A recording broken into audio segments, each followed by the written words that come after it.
Hello student, good morning. आज के इस वीडियो लेक्चर में रिलेटिव वेलोसिटी लेक्चर 2 के बारे में स्टडी करोगे, जिसमें मेनली फोकस हमारा होगा problem based on river and swimmer. मैंने लास्ट लेक्चर में आपको रेन और मैन वाले क्वेश्चंस को समझाया था।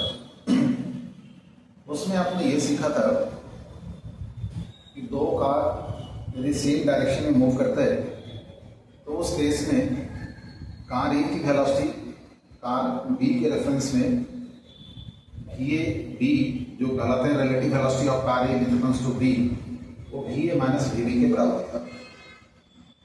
उसका की पॉइंट ये था, यदि वो सेम डायरेक्शन में है तो माइनस कर रहे थे, और यदि दो कार अपोजिट डायरेक्शन में था तो हमने उसमें एडिशन साइन लगाया था। पर रिमेंबर ये रखना है कि उस डिस्कशन में दोनों कार की मोशन जो थी वो एब्सोल्यूट मोशन थी।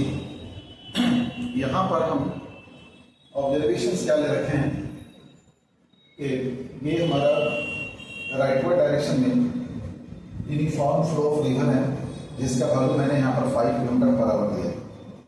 अच्छा, ये बात याद रखना है मेरे स्टूडेंट कि थ्रू आउट द डिस्कशन हम अपने रिवर के जो फ्लो है उसको कांस्टेंट मान रहे हैं।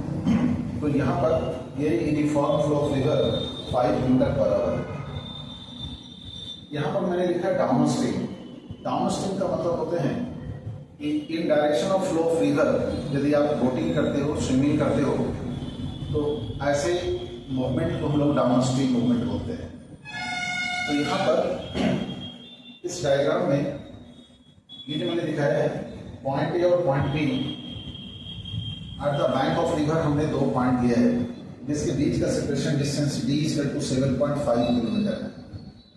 यदि बोटिंग का डायरेक्शन जिसको हमने v से रिप्रेजेंट किया है, जैसे velocity of boat with reference to river, ये v हमने 10 किलोमीटर पर आवर लिया है। तो डाउन स्ट्रीम में यदि हम बोटिंग करते हैं यानी इधर रिवर का फ्लो है उसी डायरेक्शन में हम स्विमिंग करें या बोटिंग करेंगे तो ऑब्वियसली हमें रिवर मूव करने में हेल्प करेगा।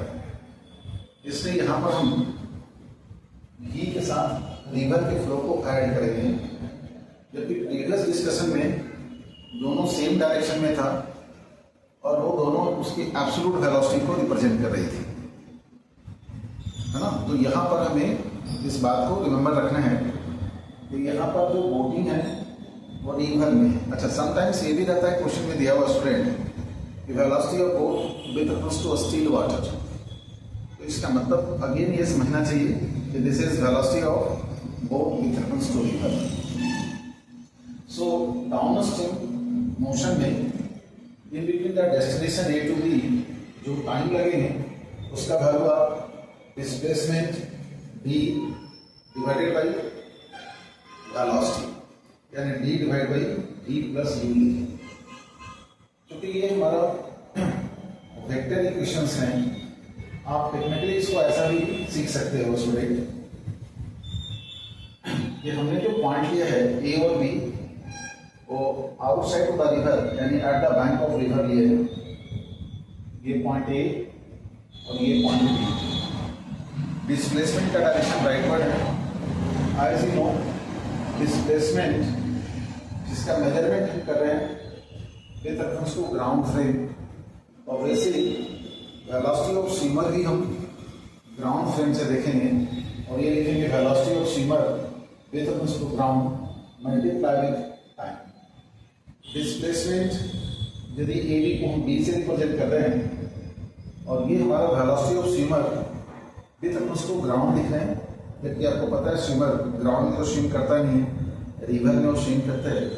इससे यहाँ पर क्या लिखेंगे, velocity of swimmer with reference to river plus velocity of river with reference to ground, और मल्टीप्लाई विथ t करेंगे तो ये हमें डाउन स्ट्रीम टाइम निकल जाएगा। और डाउन स्ट्रीम टाइम का वैल्यू हम लोग क्या लिखेंगे, d अपॉन ये velocity of swimmer with reference to river जो रिवर के डायरेक्शन में है, और इसकी वेलोसिटी हमने v से रिप्रेजेंट किया है, रिवर का फ्लो u से हमने रिप्रेजेंट किया है। यहाँ पर ये दोनों वैल्यू v रिवर u और ये हमें क्या मिलेगा, डाउन स्ट्रीम टाइम का वैल्यू। अब स्टूडेंट यदि हम यहाँ पर opposite to the flow of river, जिसको हम लोग अप स्ट्रीम मूवमेंट बोलते हैं, उसके लिए टाइम यदि हमें निकालना होगा तो हमें क्या लिखना होगा, यानी अब जो स्विमर है वो रिवर के अगेंस्ट में रिटर्न बैक हो रहा है, यानी मूविंग इन दिस डायरेक्शन, जबकि रिवर का फ्लो किधर था, राइटवर्ड डायरेक्शन, यूनिफॉर्म फ्लो में यू लिया था। और इस बार बोटिंग का जो डायरेक्शन है वो opposite to the flow of river है। ये मैंने दिखाया है फ्लो ऑफ रिवर, और बोटिंग का डायरेक्शन जो है अब इसके अपोजिट है। In between the destination B to A, क्योंकि अब ये रिटर्न बैक कर रहा है, जिसके बीच का सेपरेशन डिस्टेंस डी है। अब ये डिस्टेंस कवर करने में, अब आप टेक्निकली सोचो, क्या रिवर आपको हेल्प करेगा? ये तो अपोज है ना, अपोजिट है, इससे आपको क्या लिखना पड़ेगा, D is equal to v minus U, और ये कहलाते हैं हमारा अप स्ट्रीम टाइम। तो समटाइम्स क्वेश्चंस में ये रहता है हमारा कि स्विमर को डाउन स्ट्रीम और अप स्ट्रीम टाइम का टोटल वैल्यू कितना होंगे। तो जो हमने प्रीवियस निकाला था, डाउन स्ट्रीम टाइम वो T1 था, मेरे पास d divide by v plus you, और ये हमारा T2 है, d divide by v minus you. दोनों को ऐड करेंगे तो हमें क्या मिल जाएगा, टोटल टाइम, राइट। कभी कभी ऐसा भी होता है क्वेश्चंस में स्टूडेंट, ये बोला जाता है कि suppose there is no flow of river और टाइम दिया हुआ है, तो in between the point A to B उसको कवर करने में कितना टाइम लगेगा। तो ये सिंपल मैथमेटिकल अलजेब्रा से आप इसको सॉल्व कर सकते हैं। यानी पहले वाले केस में डाउन स्ट्रीम टाइम मान लो T1 दिया हुआ है, तो अपने को मालूम चल गए, है ना। तो उस सिचुएशंस में आप v प्लस यू का वैल्यू d बाई T1 लिखेंगे। अब दूसरे वाले सिचुएशंस में अप स्ट्रीम टाइम दिया हुआ है, मीन्स v माइनस यू, इसकी वैल्यू दी हुई है d बाई T2। अब आपसे ये पूछा जा रहा है, यदि रिवर का फ्लो ना हो तो in between point A and B swimmer को कवर करने में कितना टाइम लगेगा। तो उसकी जो कैपेबिलिटी है वो उसी से कवर करेगा। इट मीन्स व्हाट, हमें d बाई v का वैल्यू निकालना है। अब जरा सोचो, d बाई v निकालने के लिए आप u को हटाना पड़ेगा, u को एलिमिनेट करने के लिए आप इसको ऐड कर दो, तो ये वैल्यू क्या देंगे, 2v, ये वैल्यू d, ये वैल्यू 1/T1, ये वैल्यू क्या देंगे 1/T2, और यहाँ से d बाई v का वैल्यू आप निकाल सकते हो। ये वैल्यू 2 टाइम्स ऑफ v, ये वैल्यू d 1/T1, यदि इस एलसीएम को हम ले लें T1 T2, ये वैल्यू T2, ये वैल्यू T1। अब देखिए स्टूडेंट, d बाई v निकालना है, तो इसको लेफ्ट साइड शिफ्ट करोगे, this comes to 2 times of T1 T2, है ना, 2 टाइम्स ऑफ, यानी जो without flow of river in between point A and B, इसको कवर करने का जो टाइम आएंगे that comes to d by v होगा। अब गौर से देखो, d बाई v कैसे लिखोगे, ये टर्म को इधर लाओगे तो ये पूरे टर्म को लेफ्ट साइड शिफ्ट करना पड़ेगा, and this comes to 2 times T1 T2 divided by T1 plus T2। तो इसमें आप पर्टिकुलरली मैं हमेशा नीट वाले बच्चों को सजेस्ट करता हूँ, आपकी जो बुक दिए गए हैं, नो डाउट नट सेल में फार्मूला जरूर दिए रहते हैं, पर हमेशा उस फार्मूले का बेस को पकड़ो, कंसेप्ट को पकड़ो। थोड़ा सा क्वेश्चन ट्विस्ट होते हैं, बच्चे स्कोर नहीं कर पाते हैं, तो कंसेप्चुअली आप लर्न करते हुए कम टाइम में हम अपने को एक्सेल आउट कैसे करें, उस पर हमेशा फोकस करना है। कुछ बच्चे ये रट लेते हैं, लेकिन इसको रटने की जरूरत नहीं है। आप जस्ट कंसेप्ट देख क्लियर हैं तो आपसे आसानी से हो जाएगा। सो स्टूडेंट, ये तो एक मोस्ट बेसिक क्वेश्चंस जो आपके हर एक बुक में ट्रेडिशनल क्वेश्चंस मिल जाते हैं। Now comes to student, my next discussion is what, now you suppose from the point A, that is point A one of the bank of the river है, और ये डायरेक्टली ये point हमारा B, right, है ना। अब again आप सोचो, there is no flow of river, river में कोई फ्लो नहीं है, और आप चाहो तो कार्टून नेटवर्क का टॉम एंड जेरी को आप ले सकते हो कि जेरी एवरीडे क्या है, ए से बी जो डायरेक्टली अपोजिट पॉइंट हैं वो रिवर को क्रॉस करके जाता है। अच्छा, आपको ये पता है कि जेरी का सबसे लविंग फूड क्या होता है? चीज। तो मान लो ये चीज हाउस है just opposite to the point A. Jerry का जो स्विमिंग कैपेबिलिटी है उसका वैल्यू भी दिया हुआ है, V is the swimming capability. A B जो रिवर के ब्रेथ को रिप्रेजेंट कर रहा है, ये वैल्यू डी से हम रिप्रेजेंट कर रहे हैं। राइट स्टूडेंट, अब आप सोचो यदि ये इस डायरेक्शन में स्विम करता हुआ जा रहा है या मान लो उसके पास बोटिंग है, ऑब्वियसली ए बी की तरफ यदि वो अपने को हेड करके रखेगा तो बी पर पहुंच जाएगा, और पहुंचने का टाइम उसकी कितनी होगी? तो रिवर के रेफरेंस में इसकी बोटिंग का स्पीड या रिवर के रेफरेंस में इसकी स्विमिंग स्पीड का वैल्यू हमने कितना दिया है, दैट इज वी। तो time to cross the river without flow of river, हम क्या बोल रहे हैं? फर्स्ट ये याद रखिएगा, मैंने कहा if there is no flow of river, river में कोई फ्लो ना, तो ऐसे सिचुएशंस में time to cross the river क्या है?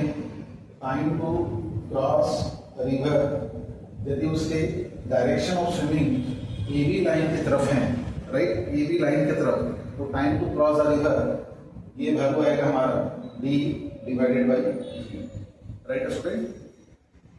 अब जरा ये सोचो स्टूडेंट, एवरीडे जेरी का यही वर्क है, ए से बी जाना और वापस बी से ए जाना। अच्छा, यहाँ पर ये बात ध्यान रखो, opposite to the bank of river यदि कोई फ्लो ऑफ रिवर नहीं है तो ऑब्वियसली ये इसका शॉर्टेस्ट पाथ भी होगा और शॉर्टेस्ट टाइम भी होगा।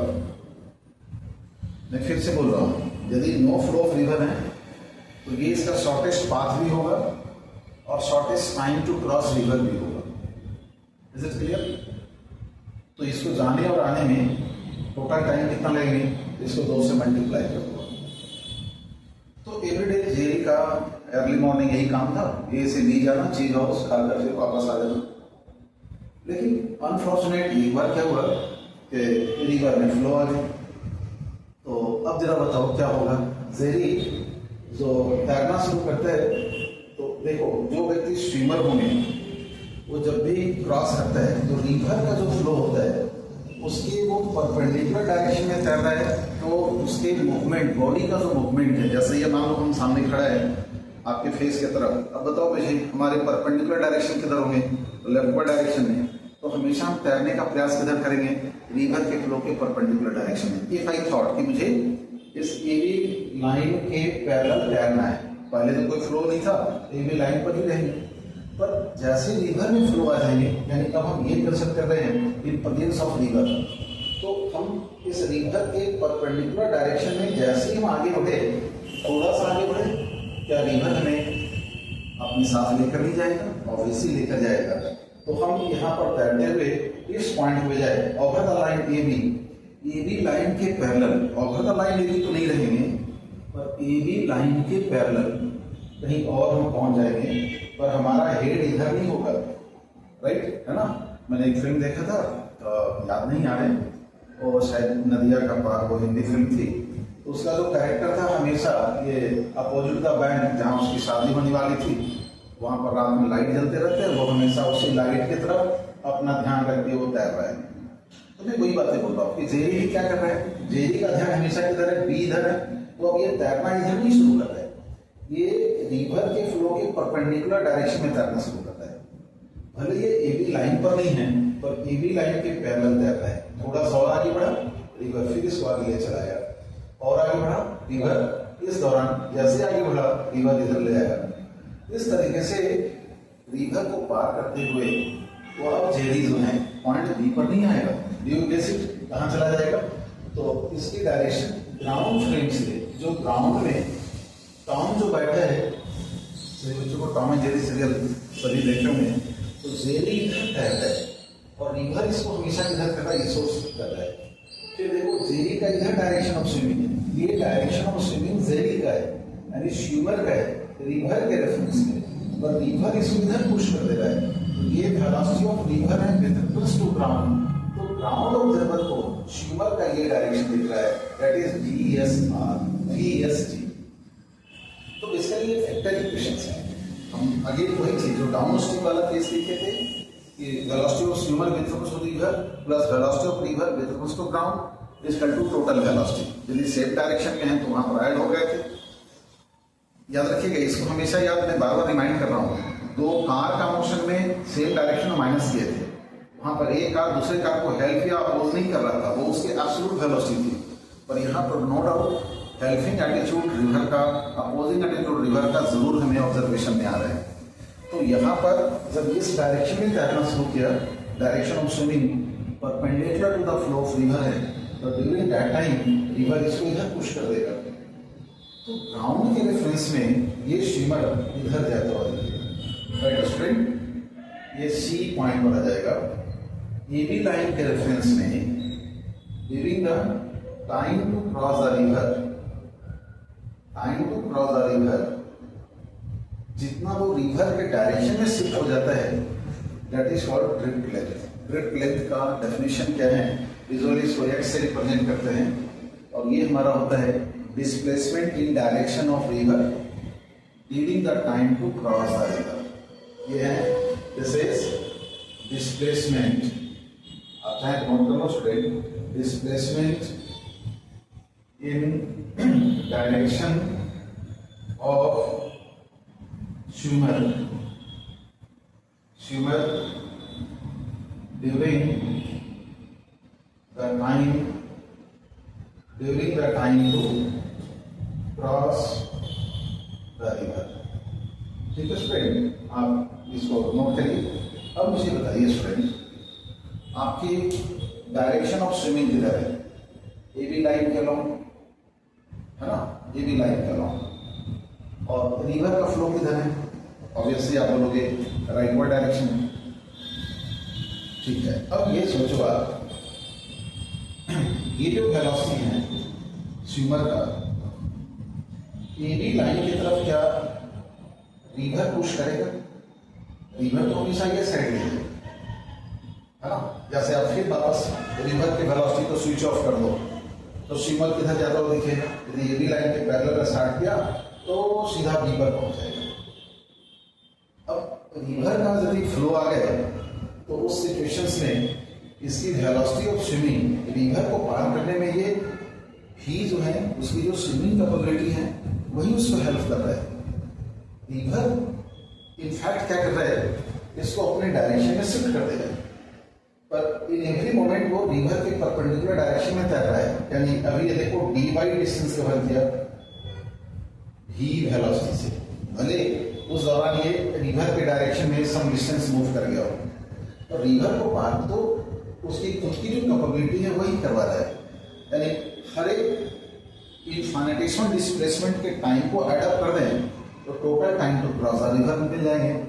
And that is you say कि इसमें time to cross the river जो आएंगे, यहाँ पर यदि वो परपेंडिकुलर डायरेक्शन में तैर रहा है तो यहाँ पर time to cross the river, यदि वो AB लाइन की पैरेलल को perpendicular direction to the flow of river यदि स्विमिंग करना शुरू करता है तो टाइम टू क्रॉस रिवर ये वैल्यू क्या लिखेंगे स्टूडेंट? D अपॉन, राइट है ना स्टूडेंट। अब आपसे हम ये पूछें, इस ड्यूरेशन में, ड्यूरिंग दिस ड्यूरेशन जो हमारा स्विमर है वो किस पॉइंट पर आ जाएगा? क्या वो B पर होगा? Your answer is no. वो तो रिवर के फ्लो की वजह से B की वजह C पर आ जाएगा। तो इस सिचुएशन में ड्रिफ्ट लेंथ का वैल्यू कितना लिखेंगे?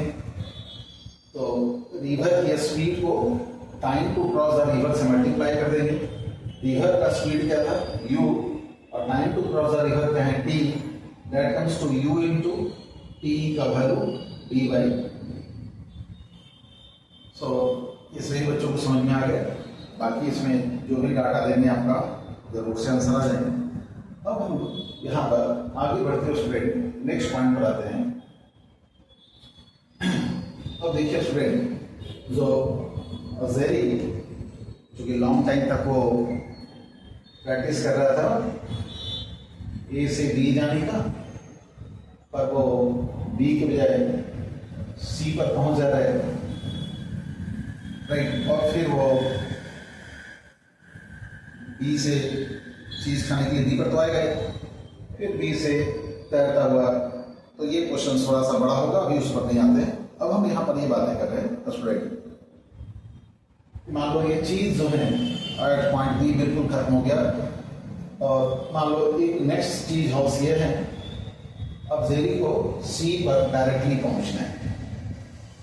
अगेन हम यहाँ पर एजम्पशन करते हैं कि suppose there is no flow of river, you का वैल्यू हियर 0 ले रखे हैं, और जेरी को सी पर पहुंचना है, तो शॉर्टेस्ट रूट ए टू सी होंगे, और उस डायरेक्शन के लिए तैरना शुरू करते हैं, तो ए से सी जाने में जो टाइम निकलेगा उसका time to cross the river होगा। ऑल्दो इस बार जो तैरना शुरू कर रहा है रिवर का फ्लो नहीं है, पर रिवर के फ्लो के डायरेक्शन के साथ वो एंगल थीटा बना कर तैर रहा है, this is there velocity, right. अब वो ए बी जो रिवर का जो ब्रेथ है ए बी के लाइन या उसके पैरेलल नहीं तैर रहा है, is swimming in direction of A C, इसकी स्विमिंग कैपेबिलिटी अगेन भी है। अभी मैंने क्या बताया student, there is no flow of river. यदि वो एसी लाइन की तरफ तैरना शुरू करता है स्टूडेंट, तो रिवर का फ्लो नहीं होने की वजह से हम बातें कर रहे हैं आपसे कि time to cross the river क्या है, टाइम टू क्रॉस रिवर, तो आपका आंसर सिंपल आएगा, एसी डिवाइडेड बाय उसकी स्विमिंग कैपेबिलिटी। एसी रिवर का ब्रेथ नहीं है, रिवर का ब्रेथ तो ये डी है, ए बी है, और यहाँ पर स्टूडेंट इस ट्रायंगल में ए बी सी, ये एंगल ए सी रिवर के डायरेक्शन ऑफ फ्लो, ऑल्दो हमने एजम्पशन किया है there is no flow of river at present, उसके साथ ये एंगल थीटा बनाना, ये भी एंगल थीटा है, ये डी है। ए बी और ए सी के बीच में रिलेशन क्या है, यदि साइन थीटा की बात करें तो sine theta is equal to A B divided by A C, ठीक है student, A B divided by A C. So what is value of A C now, A C का वैल्यू यहां से लिखोगे तो sine theta is equal to D upon A C, और A C is equal to D upon sine theta. So now I am going to put this value, A सी के जगह पर हम पुट कर रहे हैं D upon sine theta divided by D, और time to cross the river, time to cross river, अब जो वैल्यू निकालेंगे यहाँ पर लिखना स्टूडेंट, ये वैल्यू किसके बराबर आ रहे हैं, this is equal to D divided by D sine theta. देखिए ये हमारे लिए कोई आश्चर्य नहीं था, हम directly A C by D लिख रहे थे, यू आर हैप्पी ऑल्सो। हम ए सी को लिखा D upon D sine theta, again I think आपके दिमाग में कोई ऐसा नई बातें तो आ नहीं थी, मैथमेटिकली हमने अरेंज करके लिखा, but in physics point of view हम यहाँ पर एक नई बातें सीखने जा रहे हैं। पूछो क्या समझ आ रहा है राहुल सिंधे? तो देखिए स्टूडेंट, यहां पर मैं जो बता रहा हूं आपको, ये जो वेलोसिटी है, इस वेलोसिटी का दो कंपोनेंट है, स्विमर के वेलोसिटी का, इस तरफ v cos थीटा और इस तरफ v sin थीटा। आपका रिजल्ट क्या है देखो जरा, ये v sin थीटा लिखा हुआ है, क्या ये v cos थीटा जो स्विमर की वेलोसिटी की जो कंपोनेंट है, क्या आपको लगता है रिवर को पार करने में हेल्प करेगा? कोई भी बंदा बोलेगा ना, ये तो वेलोसिटी इस तरफ है, बोला ये रिवर को पार करने में कैसे हेल्प कर सकता है? नथिंग, ये तो हो ही नहीं सकता है, और सच में नहीं है। इसका मतलब वेलोसिटी का जो कंपोनेंट ए बी लाइन के अक्रॉस है, ऑल्दो करना एसी की तरफ शुरू कर रहा है, हमारा आंसर तो यही पता गया था एसी बाई बी, पर वो रिजल्ट इक्विवेलेंट टू किसका है, D upon V sine theta. D river के ब्रेथ को रिप्रेजेंट कर रहा था, या नहीं? ए बी लाइन की तरफ जो वेलोसिटी का कंपोनेंट है वी साइन थीटा, वो component time to cross the river में हमारा यूटिलाइज हो रहा है, यानी हम ये रिजल्ट को time to cross the river के लिए एक जनरल फार्मूला के रूप में भी हम यूज कर सकते हैं। यदि मान लो 90 डिग्री पर तैरना शुरू करेगा तो टी का वैल्यू आ जाएगा डी बाई वी, और ये भी याद रखेंगे वो जो टाइम होगा अपने आप में minimum time to cross the river होगी। तो यहाँ पर जो क्वेश्चंस रहते हैं स्टूडेंट, आप लोग रख लेते हैं minimum time to cross the river जब 90 डिग्री एंगल पर तैरना शुरू करेगा, तो जरूर रखिए आपका आंसर भी कम टाइम पर आएगा, लेकिन साथ में ये भी याद रखें कि क्यों टाइम कम लगेगा। तो कुछ बच्चों ने जवाब दिया क्योंकि यहाँ पर थीटा का वैल्यू मैक्सिमम 1 होते हैं, थीटा 90 डिग्री होने पर टाइम मिनिमम लगेंगे। पर अल्टरनेटिवली मैं आपको ये भी बोल रहा हूँ कि जो 90 डिग्री पर तैरना शुरू करेगा तो इसके वेलोसिटी का अब कोई कंपोनेंट दूसरे तरफ नहीं होगा, यानी उसकी एनर्जी की पूरी कैपेबिलिटी रिवर को पार करने में यूटिलाइज हो जाएगा। जबकि वो इस तरफ तैरना शुरू करता है, इसकी वेलोसिटी का कंपोनेंट यानी v sin थीटा, याद है किसी भी वेक्टर का कंपोनेंट उसके वेक्टर से कम होता है यदि थीटा का वैल्यू ग्रेटर देन 0 होंगे तो, और वैसे उस केस में इधर की कैपेबिलिटी कम हो जाएगी। यदि वो थीटा एंगल पर तैरना शुरू करेगा तो रिवर को पार करने में टाइम जो होंगे कंपेयर टू जब वो परपेंडिकुलरली तैर रहा हो, परपेंडिकुलरली तैरकर पार करे उसमें जो टाइम लगे और इस डायरेक्शन में क्रॉस करे इसमें जो टाइम लगेगा, दोनों में कम से कम टाइम कौन सा लगेगा जब वो परपेंडिकुलर क्रॉस करेगा। तो खैर इन सारी बातों में आप नट सेल में सिर्फ एक पॉइंट याद रखिए कि time to cross the river जो होते हैं d/v sin थीटा होते हैं। ऑल्दो हमने ये derivation without flow of river लिया है, ये result time to cross the river in presence of flow of river भी होंगे।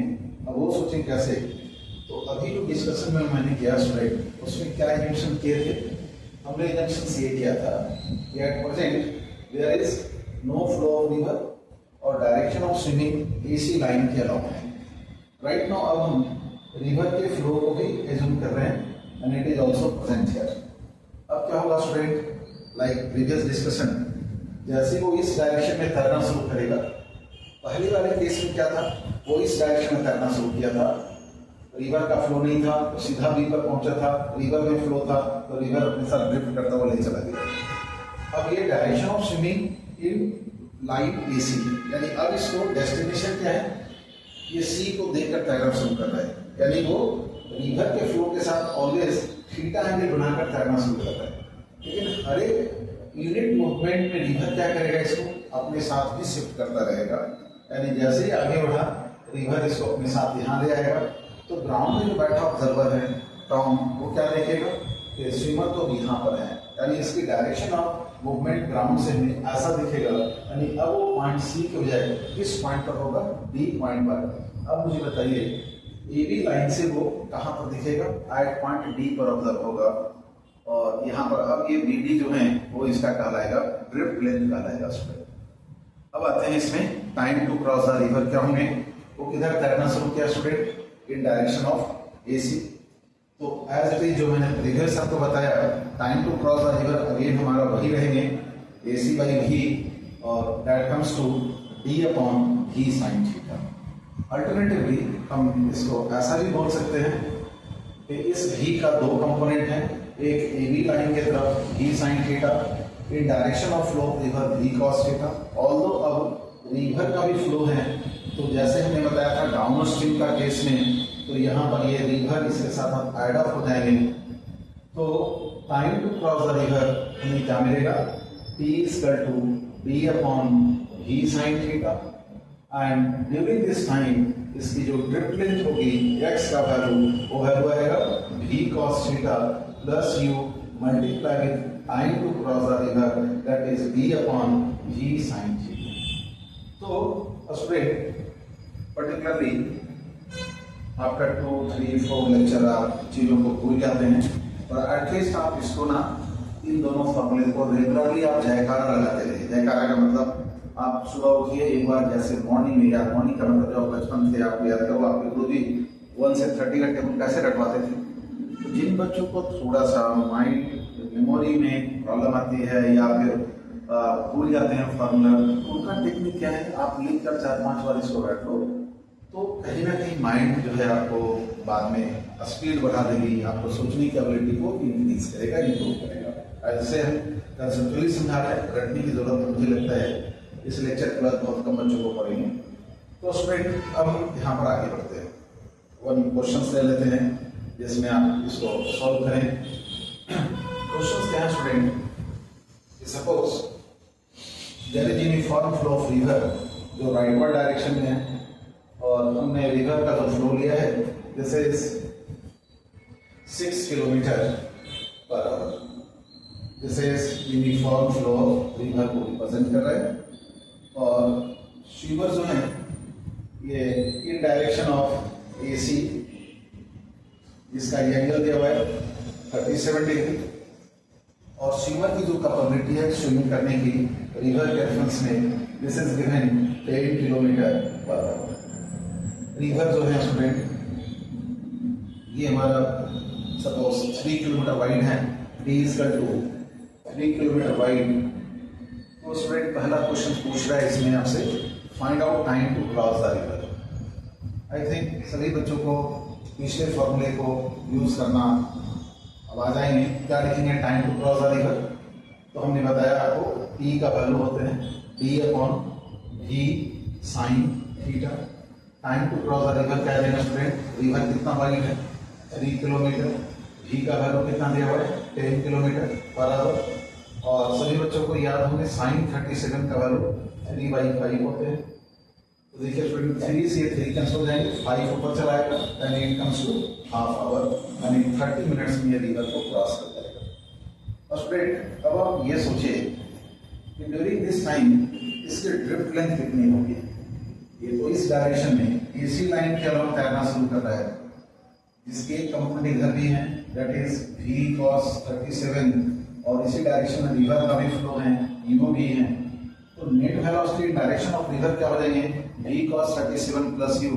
तो ड्रिफ्ट लेंथ यानी C के बजाय हो यदि वो D पॉइंट पर है तो DD का वैल्यू जो यहाँ पर ड्रिफ्ट लेंथ लिखा जाएगा जिसको X से रिप्रेजेंट करते हैं, this comes to V cos 37 plus U into time to cross the river dy कितना था V sin थीटा। ऑलरेडी हमने इसका वैल्यू निकाल रखा है। ये V का value 10 kilometre per our, cos 37 का वैल्यू 4/5, U का वैल्यू मैंने दिया है 6 किलोमीटर, और ये ऑलरेडी हमने हाफ आवर निकाल रखे हैं, तो डायरेक्टली इसको हाफ से मल्टीप्लाई कर दे रहे हैं। अब देखो स्टूडेंट ये वैल्यू कितना है 5, 10 से कैंसिल हो जाएंगे, ये value 2 into 4 8 plus 6 14 into half करेंगे तो this comes to 7 kilometre, and इसकी जो ड्रिफ्ट लेंथ आएगी BD का वैल्यू वो 7 किलोमीटर होगा स्टूडेंट। क्योंकि यहाँ पर रिवर में भी फ्लो है, राइट, रिवर का फ्लो हमने दिया 6 किलोमीटर। तो ये हमने सीखा जो एक सिंपल एप्लीकेशन है। ठीक है स्टूडेंट, तो मैं अब आगे बढ़ता हूँ, इसमें वन मोर कंसेप्ट यहाँ पर डिस्कस करते हैं।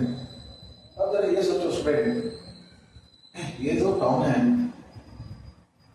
अब उसका चीज हाउस तो B पॉइंट है नहीं, अब वो पॉइंट C को देखकर तैरना शुरू कर रहे हैं, राइट, है ना। तो ये हमारा पॉइंट A, अब गोइंग टू द बैंक, ये पॉइंट B, और ये पॉइंट C को देखकर तैरना शुरू कर रहा है, जिसका वैल्यू मैंने लिया था 37 डिग्री। रिवर का फ्लो मैंने अभी दिया था 6 किलोमीटर पर आवर, और रिवर जो है D ये वैल्यू मैंने दिया था 3 किलोमीटर, और स्विमर की कैपेबिलिटी था 10 किलोमीटर पर आवर। स्विमर का स्विमिंग डायरेक्शन 37 डिग्री था, तो ये C के बजाय D पर है। ठीक है स्टूडेंट, अब जरा आप सोचो C से थोड़ा और इधर डायरेक्शन को देकर तैरना शुरू करें, B को देकर तैरना शुरू करें, तब तो उस केस में इस स्विमर का वेलोसिटी का इस तरफ तो कंपोनेंट नहीं होगा, और ड्रिफ्ट लेंथ में जो x का वैल्यू है जो मैंने प्रीवियस लिखा था V cos theta plus U, और ये वैल्यू D/V sin थीटा। तो इस केस में अब ये एंगल तो 90 डिग्री हो जाएगी। यदि स्विमर AB लाइन की तरफ देखकर तैरना शुरू करता है, रिवर में यदि फ्लो होंगे तो D पर कभी नहीं पहुंचेगा। हाँ, रिवर को पार करने में कम से कम टाइम लगेगा। रिवर को पार करना मतलब एग्जैक्टली अपोजिट पॉइंट गेन नहीं करना, opposite bank of river arrive होना, भले वो D के बजाय कोई और पॉइंट पर वो पहुंच जाए। और उस सिचुएशंस में वो minimum time to cross the river होंगे, क्योंकि उसकी कैपेबिलिटी का पूरा कैपेबिलिटी ही इसी डायरेक्शन में होगा, रिवर के फ्लो की तरफ उसके वेलोसिटी का कंपोनेंट नहीं होंगे। और बाई फार्मूला भी आप जो बच्चे याद रखेंगे, D/V sin थीटा मैंने लिखा था, तो ये मिनिमम होने के लिए दिस शुड बी मैक्सिमम होना चाहिए, और मैक्सिमम कब होंगे जब थीटा का वैल्यू क्या हो 90 डिग्री। हाँ, टाइम ही मिनिमम लगेंगे और मिनिमम लेंथ भी होगा, यानी एक्जैक्टली अपोजिट पॉइंट भी गेन कर सकता है यदि रिवर में फ्लो ना हो और direction of swimming A B के अलॉन्ग हो। लेकिन रिवर का यदि फ्लो है तो टाइम तो मिनिमम लग सकता है और लगेगा यदि वो हेवी लाइन की तरफ तैर रहा है, पर वो ड्रिफ्ट उस केस में बी नहीं होंगे, ड्रिफ्ट का वैल्यू 0 नहीं होंगे, वो बी के बजाय कोई और पॉइंट पर वो अराइव करेगा। अब स्विमर ये डिसाइड कर रहा है कि भले टाइम हमें ज्यादा लगे पर हम डायरेक्टली अपोजिट पॉइंट गेन करेंगे रिवर में फ्लो के प्रेजेंस में, इन presence of flow of river. Minimum time तो लग रहा है कि वो हेवी लाइन के अलॉन्ग तैर रहा है, पर हर एक मूवमेंट में रिवर अपने साथ ले जा रहा है, तो उसमें किसी पर पहुंच जाएगा, किसी और पॉइंट पर पहुंचेंगे। पर उस सिचुएशंस में स्टूडेंट इसका ड्रिफ्ट लेंथ का वैल्यू यानी शॉर्टेस्ट जो हम बोल सकते हैं ग्राउंड ऑब्जर्वेशन से तो शॉर्टेस्ट डिस्टेंस कवर नहीं करेगा, यानी ड्रिफ्ट लेंथ का वैल्यू उसकी 0 नहीं होगी। ये थोड़ा सा एक टर्म जो टेक्निकल उसका फिर से मैं क्लियर करूँ। तो यहाँ पर बी पर पहुंचने के बजाय किसी और पॉइंट पर पहुंच जाएगा। लेकिन अब हम यदि ये चाहते हैं कि भले टाइम ज्यादा लगे लेकिन एग्जैक्टली वो अपोजिट पॉइंट गेन करे, ड्रिफ्ट लेंथ का वैल्यू 0 आया है, यानी इस एक्स का value 0 whatever with the angle of direction of swimming, तो आपको करना क्या होगा, मैथमेटिकली इस एक्स का वैल्यू 0 पुट कर देना। राइट स्टूडेंट, ये 0 का मतलब है ये वाले टर्म को जो डिवीजन में है या तो भी का वैल्यू इन्फिनिटी हो जाए तब ये 0 होंगे, और साइन थीटा तो कभी इनफाइनाइट होते नहीं है। क्या आपने कभी सुना किसी स्विमर की कैपेबिलिटी तैरने की इनफाइनाइट हो? बिल्कुल नहीं। इसमें तो ये 0 होने के लिए ये दोनों टर्म कंडीशन को सेटिस्फाई नहीं कर रहा है, तो दूसरा तरीका है कि डी का वैल्यू 0 कर दे, तो फिर डिस्कशन का क्या मतलब है। जब रिवर में ब्रेथ ही नहीं होगा, ब्रेथ ऑफ रिवर हम 0 लेंगे तो रिवर और स्विमर का क्वेश्चन डिस्कस करने का मतलब क्या होता है। इससे तो ये भी 0 नहीं हो सकते हैं, तो क्या करना चाहिए student, this should be 0, right. तो गेटिंग एक्जैक्टली अपोजिट पॉइंट, भले टाइम ज्यादा लग जाए in flow of river, in presence of flow of river, this should be 0, यानी यहाँ पर हम क्या लिख रहे हैं student, to get exactly opposite point ही cos theta plus u should be 0, right student. अब यदि ये 0 कर रहे हैं तो डायरेक्शन ऑफ स्विमिंग क्या है, cos theta equal to minus u by v। अब ये तो नेगेटिव आ गया स्टूडेंट, नेगेटिव मतलब रिवर के फ्लो के साथ जो एंगल बनना चाहिए फर्स्ट क्वाड्रेंट में, तो ऑल ट्रिगोनोमेट्रिकल फंक्शन पॉजिटिव होते हैं। cos थीटा जो नेगेटिव होता है वो फर्स्ट में ऑल पॉजिटिव, इसमें साइन पॉजिटिव, इसमें tan पॉजिटिव, इसमें cos पॉजिटिव, तो cos नेगेटिव होते हैं second quadrant and third quadrant. तो ठीक है, स्विमर ने डिसाइड किया ये नेगेटिव होने के लिए 180 डिग्री से ज्यादा एंगल पर तैरे, यानी रेफरेंस टू रिवर फ्लो 180 यहाँ तक होते हैं, वो इस डायरेक्शन में तैरना शुरू करेगा, तो रिवर के दूसरे साइड जाने के बजाय वो गांव की तरफ लौट आएगा, अपने घर की तरफ लौट आएगा। तो ये भी पॉसिबल नहीं है। तो पॉसिबिलिटी क्या है, ये should swim in second quadrant. तो सेकेंड क्वाड्रेंट का मतलब कितना एंगल, तो हम यहाँ पर मान लेते हैं कि दिस मेकिंग एंगल बीटा, यानी टोटल एंगल थीटा का वैल्यू कितना हो गया 90 डिग्री प्लस बीटा। तो यहाँ पर cos थीटा की जगह पर क्या लिख रहे हैं, cos 90 plus beta equal to minus u by v, और ये वैल्यू माइनस साइन बीटा, और minus sine beta equal to minus u by v, और sine beta equal to u by v। So student यहाँ पर exactly opposite point gate करने के लिए swimmer को बीटा एंगल बनाना होगा, राइट। तो देखें इस दिए गए डाटा में डायरेक्शन ऑफ स्विमिंग क्या होंगे, to get exactly opposite point. Data हमारा क्या था, ये लाइन जो रिवर का ब्रेथ था 3 किलोमीटर, यहाँ पर u का वैल्यू कितना दिया हुआ है, रिवर का फ्लो 6 है, स्विमर की वैल्यू 10 है, तो ये साइन बीटा का वैल्यू किसके बराबर होंगे 0.6, और बीटा इसका हो जाते हैं 53 डिग्री, यानी एबी लाइन से वो 53 डिग्री एंगल बनाकर तैरना शुरू करे with speed 10 kilometre per our. तो उस केस में क्या होंगे स्टूडेंट, वो एक्जैक्टली अपोजिट पॉइंट गेट करेगा एज पर इस मैथमेटिकल डिस्कशन। पर आप टेक्निकली फिर सोचो, इस डायरेक्शन में रिवर का फ्लो कितना है 6 किलोमीटर पर आवर, अब फिर सुनो स्टूडेंट, इस v का दो कंपोनेंट आ जाएंगे आपके। अब थर्ड प्रोसेस में आ रहा हूं।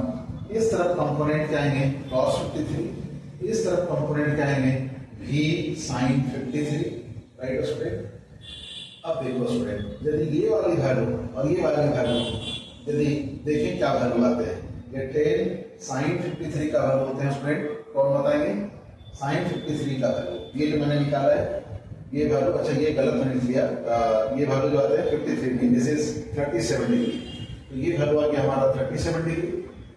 तो ये वैल्यू आएंगे sin 37 और sin 37 का वैल्यू होते हैं 0.6, यानी v sin 37 u का ठीक अपोजिट है। आप जस्ट सोचो, डाउन स्ट्रीम में हमने ऐड किया था, अब एक तरीके से ये कंपोनेंट तो अप स्ट्रीम को बता रहा है और अप स्ट्रीम का वैल्यू इस u के बराबर है, डायरेक्शन अपोजिट है, ये दोनों कैंसिल आउट हो गए।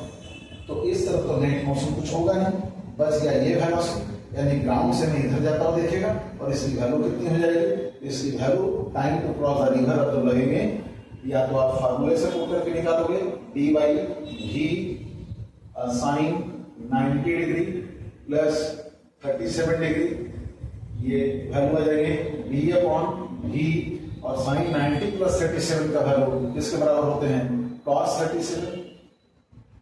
देखिए यही चीज मैं यहां से भी बोल रहा था कि आप ये टाइम का फॉर्मूला ना यूज करके वेलोसिटी का ये जो कंपोनेंट है और रिवर को क्रॉस करने में यूटिलाइज हो रहा है।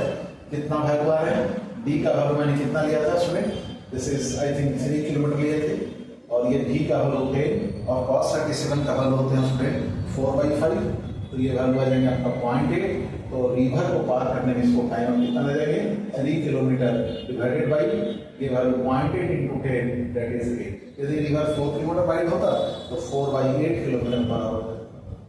और स्टूडेंट यहाँ पर अब अगले जो लेक्चर होंगे जिसमें अब हम आपको जस्ट ये अगले लेक्चर डिस्कस करने से पहले जरूर सोचिएगा, यदि मान लो जो स्विमर है वो ए से बी पॉइंट जा रहा है, अभी आपने निकाला 37 डिग्री पर तैरना चाहिए, यानी एग्जैक्टली अपोजिट पॉइंट गेट करने के लिए आपने डिसाइड किया sine beta equal to u by v। अच्छा अब ये सोचो यदि v का वैल्यू, ये मैंने डाटा वाइज 10 दिया था, v का वैल्यू u के बराबर आ जाए, सपोज करो स्विमर की वेलोसिटी और रिवर की वेलोसिटी सेम आ जाए, और स्विमर ये सोच रहा है कि हमें एग्जैक्टली अपोजिट पॉइंट गेट करना है, तब तो इस फॉर्मूले के हिसाब से डिसाइड करेगा बीटा का वैल्यू उसके साथ क्या देंगे 1, यानी ए बी लाइन से कितना एंगल बनाकर तैरना शुरू करेगा, 1 का मतलब होता है 90 डिग्री, तो रिवर के रेफरेंस में 180 डिग्री यानी अपोजिट डायरेक्शन में तैरना शुरू करेगा। क्या सोचते हुए कि हम बी पॉइंट को गेन करेंगे, जिंदगी बीत जाएगी कभी बी पर नहीं पहुंचेगा। इसका मतलब है एग्जैक्टली अपोजिट पॉइंट गेन करने के लिए ये जो वैल्यू होना चाहिए v, वो वैल्यू u से ज्यादा होना चाहिए, राइट, क्योंकि साइन बीटा का वैल्यू 1 से ज्यादा तो हो नहीं सकते, यानी v का value it should never be less than u। यदि वो एग्जैक्टली अपोजिट पॉइंट गेट करना चाह रहा है तो इसकी कंडीशन ये याद रखेंगे, क्या याद रखेंगे, v should not be equal to u, ये भी नहीं होना चाहिए, v should not be less than u, तो क्या होना चाहिए v should be greater than. तो स्टूडेंट हम अगले क्लास में ये डिस्कस करेंगे यदि उसकी कैपेबिलिटी यानी रिवर के रेफरेंस में स्विमर की कैपेबिलिटी कम हो जाए, यानी उल्टा कर दें, ये वैल्यू हमारा 10 आ जाए और इसकी स्विमिंग कैपेबिलिटी 6 हो जाए, तो अब तो क्लियर है कि एग्जैक्टली अपोजिट पॉइंट गेट नहीं करेगा। तो मिनिमम ड्रिफ्ट क्या होंगे, कम से कम एबी लाइन से कितना वो शिफ्ट करेगा, हम इस क्वेश्चन को डिस्कस करेंगे। साथ में हम ये भी डिस्कस करेंगे स्टूडेंट नेक्स्ट क्लास में कि यदि वो मान लीजिए इस लाइन में जाना चाह रहा हो, जैसे अभी इस लाइन में जाना चाह रहा है, तो वो अपने को किस डायरेक्शन में हेड करेगा। तो अगला जो लेक्चर सीरीज लेक्चर होंगे उसमें अब थ्योरी बेस्ड क्वेश्चंस होंगे, यानी सॉरी क्वेश्चन बेस्ड थ्योरी होंगे। जो रिवर और स्विमर का जो क्वेश्चंस हैं वो क्वेश्चंस बेस्ड ही ज़्यादा थ्योरी रहते हैं, तो वो डिस्कस करेंगे। प्लेन वाले मोशन को डिस्कस करेंगे। रिलेटिव वेलोसिटी यदि प्रोजेक्टाइल नियम है, एलिवेटर असेंड कर रहा है, पॉइंट को ड्रॉप किए, तो मेनी बहुत छोटे छोटे जो क्वेश्चंस पूछते हैं आपका सही एडवांस में और नीट में, उस क्वेश्चन को डिस्कस करेंगे। मैं पिछले क्लास में बताया था यदि आपका कुछ स्पेशल टॉपिक डिस्कस करना हो तो हमारे इस वीडियो में आप कमेंट करिएगा, तो मैं उस पर फिर आपको उसको डिस्कस करूंगा। Thank you student.